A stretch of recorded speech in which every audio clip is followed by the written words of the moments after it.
Welcome to back জায়ান্টিক BD.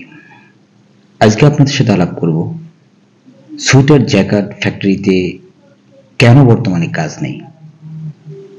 এটা শুধু মালিকদের জন্য নয়, হাজার হাজার শ্রমিকদের জন্য চিন্তার বিষয় হয়ে দাঁড়িয়েছে।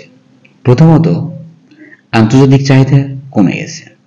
ইউরোপ আর আমেরিকায় আগে যত অর্ডার আসতো, এখন অর্থনৈতিক মন্দার কারণে তা কমে যাচ্ছে। তৃতীয়ত, ফ্যাশন ট্রেন্ড বদলে গেছে। জ্যাকেট ডিজাইনের সিম্পল আর লাইট ডিজাইনের সোয়েটারের চাহিদা বেড়েছে।